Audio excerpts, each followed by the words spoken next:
This next technique for sharpening an image using the high pass filter is very easy to use. And as with other sharpening techniques, the first thing you should do is make sure you've already resized your image to the size that you want it to be in the end, because that's going to dictate how far you're going to sharpen an image. Now, because the model has already been deep etched and is sitting on a separate layer, I have a choice right now whether I want to just sharpen the model or sharpen the entire image. But in this case, I think I'll just sharpen the entire image. So our first step is to copy merged onto a new layer. And the quick keys for that are Command-Option-Shift-E.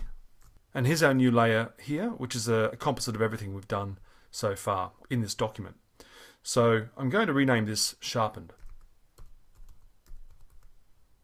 Now the next step is with our Sharpen layer selected, under Layer Mode, we come up here and rather than having it sit at normal, we scroll down until we click Overlay and we get this overly contrasted, overly saturated image. Now before I go any further, I need to view this image at 100% so I can accurately see what the final result is going to be. So the quick keys to view something at 100% are Command-Option-0. Scroll up to the face, because that's going to be the focal point really. Now we come up to Filter, Other, High Pass. And our high pass options box pops up here, and our only option that we have to play with is our radius. And what the radius does is the radius dictates how far from an edge an area is going to be sharpened.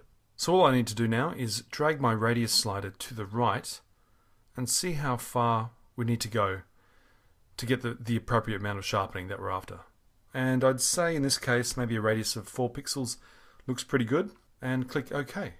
Before and after. And if I option click on the eye icon of the sharpen layer, just to see what's happening just on this layer alone, you can see that just the edges are being affected on this image. And these large areas of low contrasted areas are being relatively left alone. Option click on the eye icon again just to bring everything back. Now that we have our sharpen layer, there are a couple of things we can do to play around with the level of sharpening we want. First of all, we can either reduce the opacity of this layer if we think that we've gone a little bit too far. Or we could add a layer mask fill with black to black out this effect and gradually paint it in on those areas that we think need sharpening, such as the face and maybe the bikini top, those areas of high detail, and the hair as well. And to do that, we can just option click on Add Layer Mask, and our new sharpen layer has been blacked out. B for the brush tool.